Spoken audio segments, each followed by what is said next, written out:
मेरे भाइयों আমরা ছিলাম জান্নাতে, আমরা দুনিয়াতে ছিলাম না, আর আমরা দুনিয়াতে থাকবো না। এই বিষয়টা তো আমরা সবাই তো একমত না? দুনিয়ার ব্যাপারে আল্লাহ তাআলার তিনটা সিদ্ধান্ত আছে। দুনিয়ার ব্যাপারে আল্লাহ তাআলার তিনটা সিদ্ধান্ত। প্রথম সিদ্ধান্ত হলো দুনিয়া রাখা যায় না। 2 নাম্বার সিদ্ধান্ত দুনিয়াতে থাকা যায় না। 3 নাম্বার সিদ্ধান্ত দুনিয়া সাথে নেওয়া যায় না। এই তিনটা কথাতে আমরা সবাই তো প্রায় একমত। দুনিয়া রাখা যায় না, বলেন। দুনিয়া যদি রাখা যাইতো তো দরবেশ বাবার টাকা সব থাকতো। গতকাল পরশু সর্বমোট প্রায় 30,000 কোটি টাকা বাংলাদেশ সরকার ফিরিয়ে নিয়ে আসছে, বলেন আলহামদুলিল্লাহ। এগুলো কিন্তু কারো না কারোর টাকা ছিল, তো বুঝা গেছে দুনিয়া রাখা যায় না। দুনিয়া কি বলে, আর দুনিয়াতে চিরদিন থাকা যায়। যদি চিরদিন থাকা যেত 5 তারিখে পালাতো না।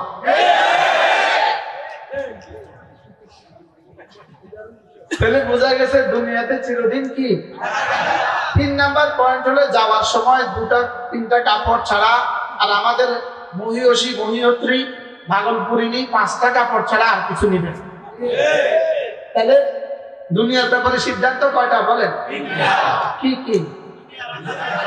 দুনিয়াতে থাকা যায় না, দুনিয়া রাখা যায় না, দুনিয়ার সাথে কি নেওয়া যায়। এটা হলো দুনিয়ার ব্যাপারে সিদ্ধান্ত। আর এর উদাহরণ রব্বে কারীম পুরো পৃথিবীকে দিয়েছেন গত 5 তারিখ। আর এখন প্রতিদিন 2-1 জনের উইকেট পড়ে যায়। এভাবে উইকেট পড়বে ইনশাআল্লাহ। প্রত্যেকদিন একটা একটা করে উইকেট পড়ে পড়ে ইনশাআল্লাহ শেষ তক ফাকুতি আযাবুল কওমিল্লাযীনা যালামু হয়েছে। আলহামদুলিল্লাহি রাব্বিল আলামিন।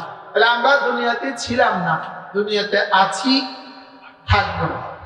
আমরা ছিলাম কোথায়? জান্নাতে। ফিরে যাব আবার কোথায় বলেন? আবার ফিরে যাব ইনশাআল্লাহ জান্নাত। আমরা দুনিয়াতে আসছি মূলত জান্নাতে যাওয়ার জন্য, বলেন। দুনিয়াতে আসছি আমরা কেন? মায়ের পেট ছাড়া দুনিয়াতে আসার যেমন কোনো সুযোগ নেই, দুনিয়াতে আসা ছাড়া আবার জান্নাতে যাওয়ার তেমন কোনো সুযোগ নেই। দুনিয়াতে আসা ছাড়া বলেন জান্নাতে যাওয়ার সুযোগ নেই। যেমন কি মায়ের পেটে আসা ছাড়া দুনিয়াতে আসার কি নেই। হযরত আদম আলাইহিস সালাম ব্যতিক্রম ছিলেন, হাওয়া আলাইহিস সালাম ব্যতিক্রম ছিলেন, হযরত ঈসা আলাইহিস সালাম ব্যতিক্রম ছিলেন। এগুলো হলো খিলাফে কুদরত, খিলাফে আদত। এগুলো হলো আল্লাহ তাআলার অভ্যাসের খিলাফ। আল্লাহ তাআলার অভ্যাসের খিলাফ যেগুলো আছে এগুলো আল্লাহ তাআলার কুদরতের দলিল হয় না। কুদরতের কি হয় না বলেন? এগুলো কুদরতের দলিল হয় না। আল্লাহ তাআলা যেগুলো অভ্যাসের খিলাফ এগুলো হলো কুদরত, এগুলো সৃষ্টির জন্য দলিল হয় না। সৃষ্টির জন্য কি হয় না বলেন? দলিল হয় না। ঠিক আল্লাহ তাআলার কুদরত গুলো উম্মতের জন্য দলিল হয় না। বলেন কি বলছি?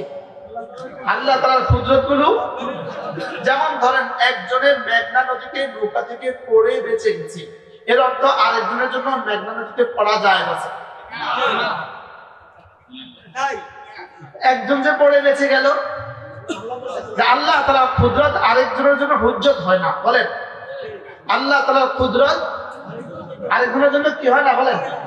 হুজ্জত দলিল হয় না।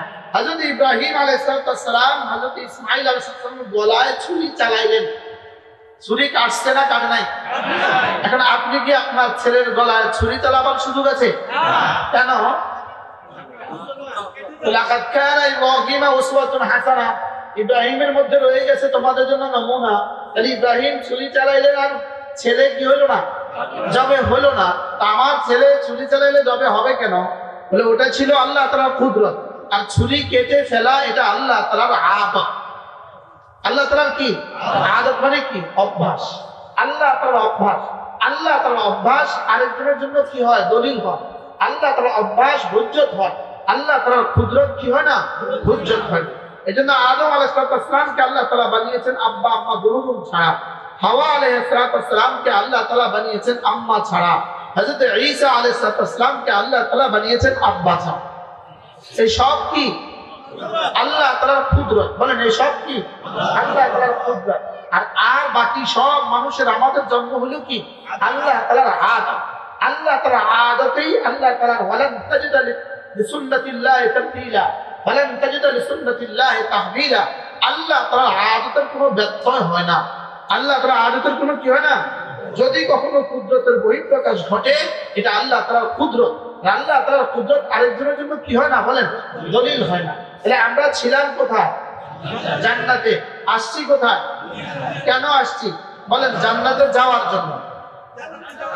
বলেন আমরা দুনিয়াতে কেন আসছি বলেন আমরা দুনিয়াতে আসছি জান্নাতে যাওয়ার জন্য। আমরা যখন জান্নাতে ছিলাম আসার সময় আমাদের রব আমাদেরকে একটা নসিহত করলেন। আমাদের রব আমাদেরকে নসিহত করলেন ওয়ালা তাকুনু কাল্লাযিনা নাসুল্লাহ, যারা আমাকে ভুলে গিয়েছে তুমি তাদের মতো হয়ে যেও। অর্থাৎ যেমন ধরেন পৃথিবীতে দুনিয়াতে বাংলাদেশে কোন ছেলে বিদেশে যাওয়ার সময় তার বাবা কি বলে, যাচ্ছ তো বিদেশে ওখানে গিয়ে আমাকে ভুলে যেও না, বলে কি বলে, মা কি বলে যাচ্ছ তো বিদেশে আমাকে ভুলে যেও না। স্ত্রী কি বলে যাচ্ছেন তো বিদেশে, বিদেশে গিয়ে ভুলে যাবেন না। ছেলে মেয়েরা কি বলে বাবা যাচ্ছেন তো বিদেশে ওখানে গিয়ে ভুলে যাবেন না। তো আল্লাহ তাআলাও বলেন ওয়ালা তাকুনু কাল্লাযিনা নাসুল্লাহ, দুনিয়াতে গিয়ে যারা আমাকে ভুলে গিয়েছে তুমি তাদের মতো হয়ে যেও না। তুমি তাদের মতো কি তাহলে আমাকে কি বললেন বলেন যারা আমাকে ভুলে গিয়েছে বলেন তুমি তাদের মতো আমাকে ভুলে যেও না, তুমি তাদের মতো আমাকে ভুলে যেও না। আচ্ছা এটা কতটা প্রিয় আহ্বান বলেন তো, কতটা মধুময় আহ্বান বলেন। হ্যাঁ রব যেন আমার কানে কানে বলে দিলেন তোমাকে পাঠাচ্ছি বাংলাদেশে, তোমাকে পাঠাচ্ছি বিদেশে। ও এতদিন আমাদেরকে বলতো রাজাকার, কথায় কথায় বলতো রাজাকার। যে শব্দটাকে পৃথিবীতে এতটা পচিয়েছে তারা, যে শব্দটাকে পৃথিবীতে এতটা নষ্ট শব্দ বানিয়েছে, যে শব্দটাকে পৃথিবীর জন্য সারা বাংলাদেশের 18 কোটি মানুষের কাছে যে শব্দটাকে এতটা ঘৃণিত করে তুলছে, আল্লাহ ওই ঘৃণিত এই শব্দ দিয়া তাদেরকে ধ্বংস করে দিচ্ছে। কি হয় আল্লাহ কি পারে, কি পরিমাণ পারে। কি এক শব্দ ছিল রাজাকার, কথায় কথায় রাজাকার। আমার রিমান্ডে আমাকে বারবার জিজ্ঞেস করে আপনার জন্ম তারিখ বলেন, আপনার জন্ম তারিখ বলেন। শুধু জন্ম তারিখ, কোন রকমে যদি 71-এর আগে হইতো তো হয়ে যেতাম রাজাকার। ভাগ্য ভালো আমার জন্ম ছিল 1374, জন্ম ছিল কি এজন্য কি বলতে পারে নাই বলেন, এজন্য রাজাকার বলতে পারে নাই। আর একটা শব্দ ছিল তাদের জীবনের সবচেয়ে, সমস্ত চুরির পেছনে এক শব্দ, সব ডাকাতির পেছনে এক শব্দ, সব দুর্নীতির পেছনে এক শব্দ, সব দুর্নীতির পেছনে, সমস্ত চুরির পেছনে, সমস্ত নগ্নতার পেছনে, জুয়া খেলে সেখানে। যত দুর্নীতি আছে, যত চুরি আছে, যত ডাকাতি আছে, সবকিছু করেছে এক চেতনা, মুক্তিযুদ্ধের চেতনা। কি ভাব এত টাকা বাংলাদেশ থেকে পাচার করেছে কোন চেতনা? আপনাকে বলতে এখনো বলতে কি ডর লাগেনি? কোন চেতনা? বাংলাদেশের একজনের বেতন ছিল 1,60,00,000। জোরে বলেন, একজনের বেতন প্রতি মাসে তাকে বাংলাদেশ থেকে তার অ্যাকাউন্টে পাঠিয়ে দেওয়া হতো 1,60,00,000। বলেন মুক্তিযুদ্ধ চেতনা? বলেন কানাডা বেগমপাড়া যার যার বাড়ি আছে কোন চেতনা? বলেন। আর আমাদের যে বাংলাদেশের আমাদের মসজিদে যে আস্তর নাই, আমাদের মাদ্রাসার উস্তাদদের যে বেতন নাই, আমাদের মাদ্রাসার ছাত্রদের যে খাবার নাই, মুদি দোকানে 20 লাখ টাকা বাকি, কি বলে ইটের দোকানে রডের দোকানে 30 লাখ টাকা বাকি, উস্তাদদের বেতন 8 মাস বাকি, সব হলে রাজাকার হওয়ার কারণে। আমরা ভিন দেশি রাজাকার হওয়ার কারণে, আর ওরা দেশের মুক্তিযোদ্ধা হওয়ার কারণে। বুঝেন না কিছু? কি বুঝলেন বলেন? কানাডায় বাড়ি হয়েছে কিনলে গা বলেন না, আমাদের মসজিদের আস্তর নাই কেন? যেহেতু আমরা ভিন দেশি এই জন্য আমাদের মসজিদে আস্তর নাই। বুঝলেন? এই জন্য আমাদের কারণ বিদেশে বাড়ি নেই। যেহেতু আমরা ভিন দেশি এই জন্য আমাদের বিদেশে বাড়ি নেই। আর ওরা যেহেতু এদেশের মুক্তিযোদ্ধা এই জন্য ওদের বাড়ি কানাডা। আমি মনে হয় বুঝাতে পারি না। কি বুঝলেন? আজব বাংলাদেশ। ওই নওজোয়ান করতেছে আজব বাংলাদেশ। কি হয়? এতদিন বাংলাদেশ ছিল না, এতদিন বাংলাদেশ ছিল, এখন হয়েছে বাংলাদেশ।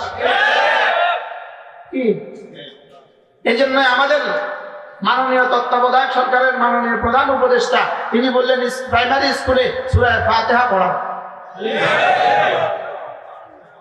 কি পড়াও? তিনি বলেছেন প্রাইমারি স্কুলে কি পড়াও? আচ্ছা, আমার সোনার বাংলা কত লক্ষবার পড়লে কত নেকি হবে? আর সূরা ফাতিহা একবার পড়লে কত নেকি হবে? এক হরফে 10 নেকি। সুবহানাল্লাহ। শুধু আলহামদুর মধ্যে 50 নেকি, লিল্লাহর মধ্যে 50 নেকি, আল আলামিনের মধ্যে 70 নেকি। কি ভাব? আর যদি পড়ে আমার সোনার বাংলা কত নেকি হবে মোট?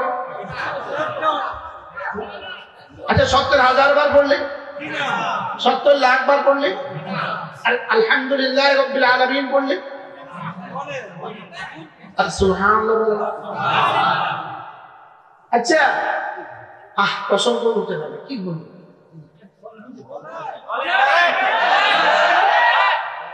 তাইলে আল্লাহ তাআলা আমাদেরকে আসার সময় বলে দিলেন তোমরা যাচ্ছ তো বিদেশে, তাহলে এটা আমাদের জন্য বিদেশ, আমাদের মূল বাড়ি জান্নাত। আমাদের মূল বাড়ি কোথায়? আমাদের মূল বাড়ি হলো জান্নাত। আসার সময় বলে দিলেন ওখানে গিয়ে কিন্তু আমাকে ভুলেছে। বলেন সবাই বাংলা তরজমাটা করেন, ওখানে গিয়ে আমাকে, যারা আমাকে ভুলে গিয়েছে তাদের মতো হয়ে যেও না। কেউ যদি জিজ্ঞেস করে আল্লাহ কেউ যদি আপনাকে ভুলে যায় আপনি তখন কি করবেন? আল্লাহ তাআলা বলেন অনেকগুলো শাস্তির ঘোষণা দিয়েছেন, একটা একটা করে আমি আপনাদের সামনে অল্প অল্প, আমি সর্বমোট 1 ঘন্টা বয়ান করবো সিদ্ধান্ত নিয়েছি। আপনাদের অনেক লাভ হয়ে গেছে এই জন্য।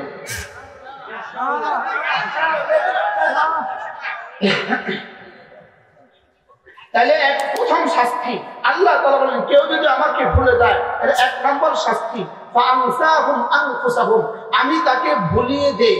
বলেন আমি তাকে কি ভুলিয়ে দেই? আনফুসাহুম, তাকে তার নিজেকে ভুলিয়ে দেই। মুফাসসিরিন বলেন ফাআনসাহুম মাসালিহাহুম, আল্লাহ তাআলা তাকে তার মুস্তাহাব ভুলিয়ে দেয়, তার জন্য যেটা প্রয়োজন এটা তাকে ভুলিয়ে দেয়। তার ঈমান তার জন্য প্রয়োজন, এটা তাকে ভুলিয়ে দেয়। তার নামাজ তার জন্য প্রয়োজন, এটা তাকে ভুলিয়ে দেয়। তার কোরআন তার জন্য প্রয়োজন, এটা তাকে ভুলিয়ে দেয়। এটা তাকে কি করিয়ে দেয়? বলেন বিখ্যাত তাবী হযরত আতা ইবনে আবি রাবাহ বলেন আল্লাহ তাআলা যদি কারোর উপরে নারাজ হয়, আল্লাহ তাআলা যদি কোনো মানুষের উপরে নারাজ হয়ে যায়, তো আল্লাহ তাআলা তাকে প্রথম শব্দ আল্লাহ তাআলা তাকে ঈমান ভুলিয়ে দেয়। আল্লাহ তাআলা তাকে কি ভুলিয়ে দেয়? ঈমান ভুলিয়ে দেয়। এরপরে যদি আল্লাহ তাআলা কোনো মুমিনের উপরে কখনো নারাজ হয়, তো আল্লাহ তাআলা মাআযাল্লাহ তাকে নামাজের কথা ভুলিয়ে দেয়।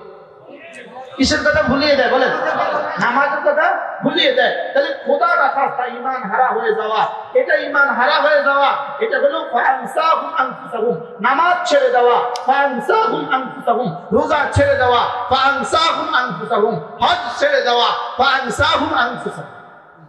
এগুলো সব কি বলেন? ফাআনসাহুম আনফুসাহুম অর্থ কি? নিজেকে নিজে কি দেয়?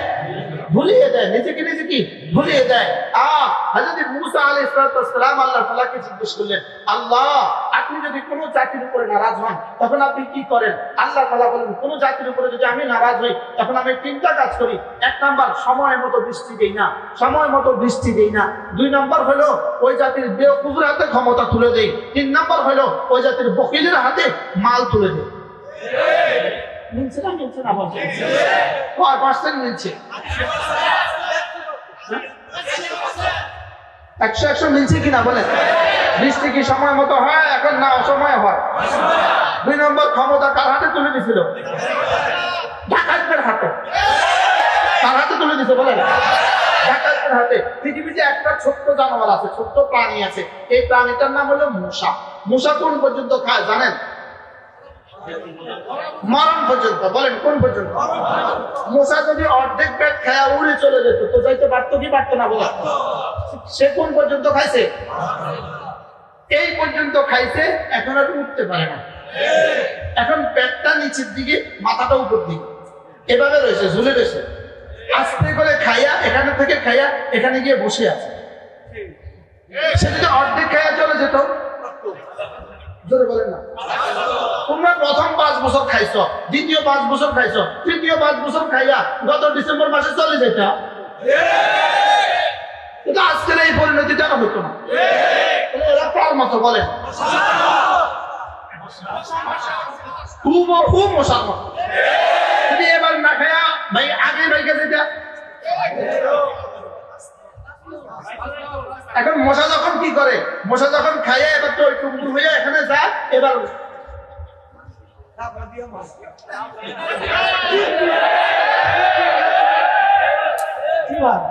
এখন যেখানে যেখানে গর্তে আছে ওখানে এখানে অপেক্ষা করতেছে। আচ্ছা, 2 নম্বর হলো আরেকটা প্রাণী আছে, এটার নাম হলো ইঁদুর। কি ইঁদুরে টানে টানে খাবার নেয় কিনা, নিয়ে গর্তে জমা করে কিনা? আচ্ছা, গর্তে যে পরিমাণ খাবার জমা করেছে এই পরিমাণ খাবার ইঁদুরটা কতদিন খেতে পারতো? বছর সারা কিয়ামত পর্যন্ত খাইতে পারতো কিনা বলেন? বুঝুন তো। এরপরেও খাবারটা রাইখা আবার আইসা এবার ঢুকলো কি লিগা? শিকারি বাড়িওয়ালার বাসার মধ্যে ঢুকলো কি লিগা?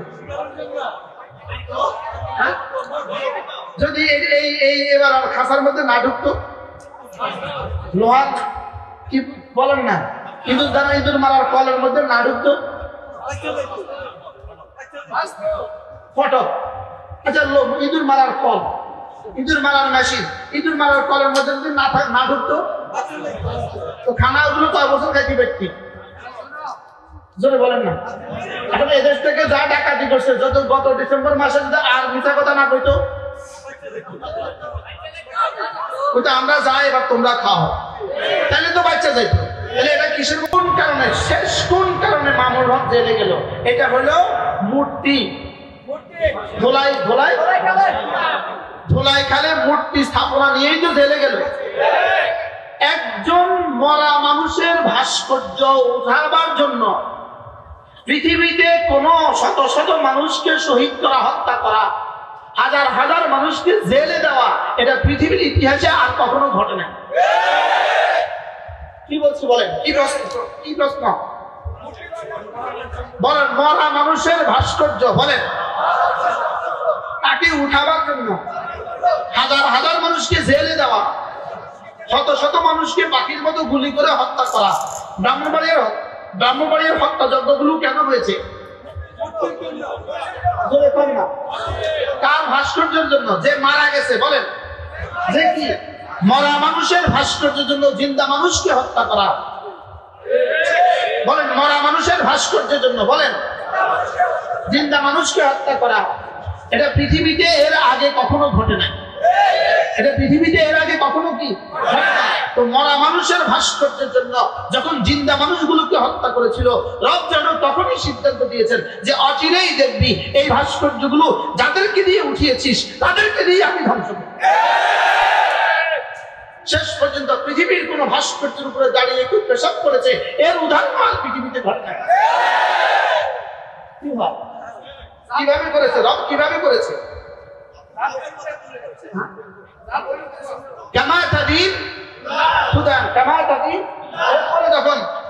যখন এভাবে ধাক্কা দিল, মাথাটা যখন এভাবে হয়ে গেল, তখন কেমন দেখাইল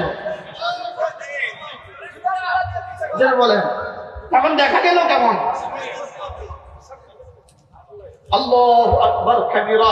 রব যেন বলেন ওহু আলা কুল্লি শাইইন কাদির। আমি আলিম, আমি হাকিম। তোমরা 2021 সালে রক্ত দিয়েছো, রক্ত আমার কাছে জমা দিয়েছো। 2024 সালের 5 আগস্ট আমি রক্তের ফলাফল প্রকাশ করেছি। প্রশ্ন হবে 5 তারিখে কেন করলেন? আল্লাহ জুলাই মাসটাকে আপনি 36 দিনের কেমনে বানাইলেন? জুলাই মাস 36 দিন করলেন কেন? 5 তারিখে না করে যদি জুলাই 28 তারিখে করে ফেলতেন তাহলে কেমন হতো? আল্লাহ কয় না, এই 5 ওই 5।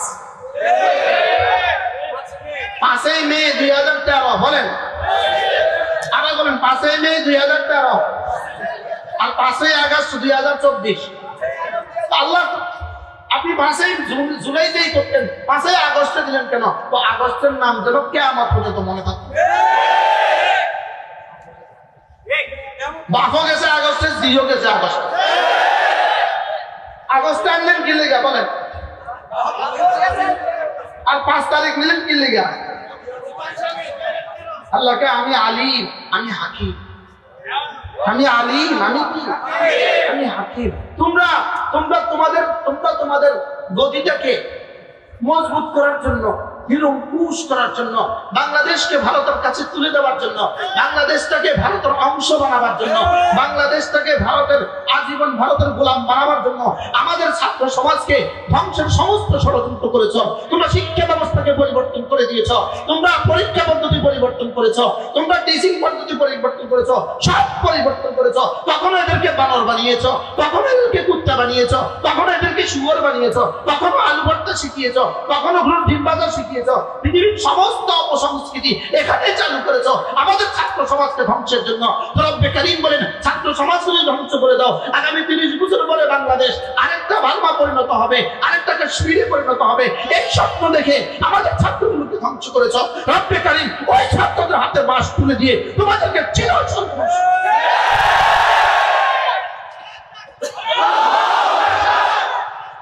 কি ভাই, আমাদের ছেলেদের হাতে কি তুলে দিছে? কেন ছাত্রদের হাতে বাস তুললো কেন? ক্লাস 5 থেকে ক্লাস 10 ইন্টার অনার্স, এই তো না? এই তো, কারণ সব জেলাতে তো, সব থানাতে তো কি নাই? মাস্টার্স কলেজ নাই। সব থানাতে তো কি নাই বলেন? মাস্টার্স কলেজও সব থানাতে নাই। সব থানাতে প্রায় সব, অনেক থানাতে অনার্স কলেজ তো নাই। তাহলে বোঝা গেছে 5 থেকে ক্লাস 10, ক্লাস 10 থেকে ইন্টারমিডিয়েট, আর শুধু এই পাস কোর্সের ছাত্রগুলো আর অনার্সের ছাত্রগুলো আর মাস্টার্সের ছাত্রগুলো এদের জীবনকে ধ্বংসের জন্য, এদেরকে ধ্বংস করে দিয়ে পুরো জাতিকে ধ্বংসের জন্য যা করেছো, আল্লাহ তাআলা এদের হাতে ভাঙা বাঁশ তুলে দিয়ে তোমাদেরকে সর্বনাশ। রব বড় না ছোট? রব কি পারে? জোরে বলেন, রব কি পারে? আমি সব পারি, আমি আলিম, আমি হাকিম, আমি খবীর, আমি বাসীর। রব্বানা ইস্তিকবারান ফিল আরদ ওয়া মাকরাস সাইয়্যিদ ওয়া লা ইয়াহিকুল মাকরুস সাইয়্যিউ ইল্লা বিআহলিহি। রব্বানা পৃথিবীতে যা তোমরা করেছো সব শুধুই ইস্তিকবারান ফিল আরদে, অহংকার করেছো। ইস্তিকবারান ফিল আরদে, একজনের অহংকার কত ছিল। ব্রাহ্মণবাড়িয়ার কুলাঙ্গার ওবায়দুল মুক্তাদের কুলাঙ্গার লানত তার উপরে, হাজার হাজার আমাদের রক্ত তার হাতে, হাজার হাজার আমাদের চোখের পানি তার হাতে। তার কারণে কত মা রাত কাঁদছে বলেন, তার কারণে কত মা রাত্রে কেঁদে রাত যাপন করছে। যার ছেলে জেলে তার মা কি পরিমাণ কাঁদছে, যার স্বামী জেলে তার স্ত্রী কি পরিমাণ কাঁদছে, তার স্বামী জেলে তার বাচ্চাগুলো কি পরিমাণ কাঁদছে। কত মায়ের কান্না, কত মায়ের আহ আসমানে উঠছে, কত মায়ের আহ জমিন থেকে আসমানে উঠছে, কত বাচ্চার আহ জমিন থেকে আসমানে উঠছে।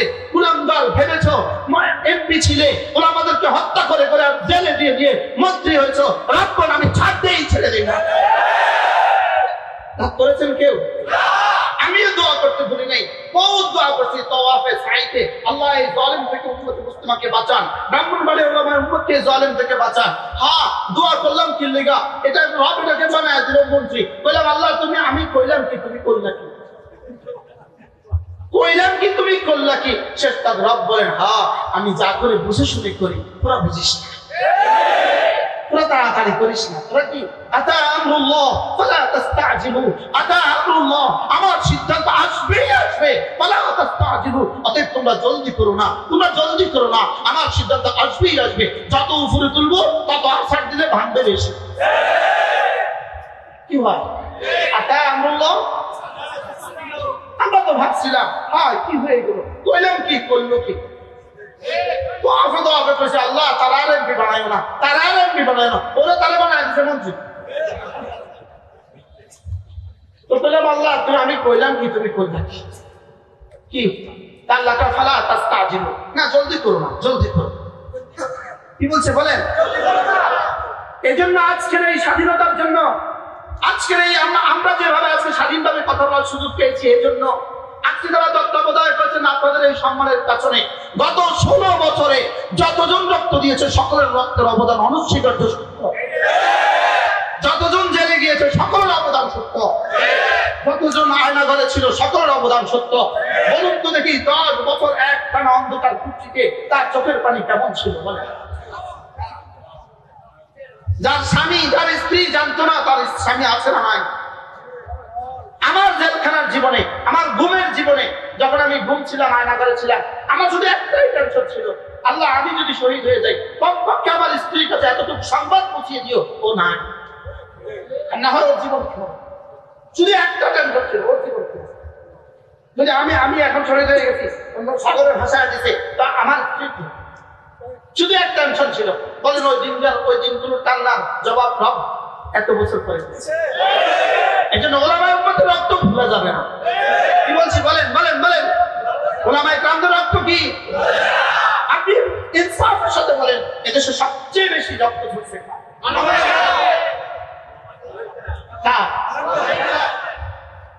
কেউ নারাজ হবেন না। জামায়াতে ইসলামের যে লিডার গুলোকে হত্যা করা হয়েছে, প্রত্যেকটা হত্যাকাণ্ড সম্পূর্ণ মিথ্যা ছিল। বলেন কি বলছি বলেন, আবার বলেন, প্রত্যেকটা হত্যাকাণ্ড সম্পূর্ণ কি ছিল? সম্পূর্ণ মিথ্যা ছিল। প্রত্যেকটা ফাঁসি সম্পূর্ণ মিথ্যা ছিল। বলেন প্রত্যেকটা ফাঁসি কি ছিল? বলেন, নারাজ হবেন না তো। প্রত্যেকটা ফাঁসি মিথ্যা ছিল, প্রত্যেকটা হত্যা মিথ্যা ছিল, প্রত্যেকটা জেল মিথ্যা ছিল। হযরত আল্লামা সাঈদী রাহিমাহুল্লাহ তাআলা, হায় তিনি যদি আজকে বেঁচে থাকতেন, পরিস্থিতি ভিন্ন হতো। তাকে যে নির্মমভাবে হত্যা করা হয়েছে, এই ইতিহাস বাংলাদেশের মানুষ জানে না। এই ইতিহাস বাংলাদেশের মানুষ কি জানে না? ওলামায়ে উম্মতের রক্ত, জামাত ইসলামের রক্ত, বিএনপির রক্ত, সবগুলো রক্তকে একসাথে করলে যে ফলাফল, এই ফলাফল হলো 5ই আগস্টের ফলাফল। না শুধু এক দলের ফলাফল। বলো, তাহলে বোঝা গেছে রক্ত যেহেতু সকলের লাগছে, আগামী বাংলাদেশ সকলের। কি বলছি বলো, আবার বলেন, রক্ত সবার, দেশও সবার। বলেন ইনশাআল্লাহ, বলেন ইনশাআল্লাহ। কি বলছি বলেন, রক্ত সবার। রক্ত কার কার? কেউ যদি মনে করেন একাই আমার স্বাধীনতার ফলাফল ভোগ করবেন, আপনি বোকার সঙ্গে বাস করছেন। এক্সকিউজ মি, মাফ করবেন আমার। জানি না আমার কথার সাথে আপনারা একমত হবেন কিনা।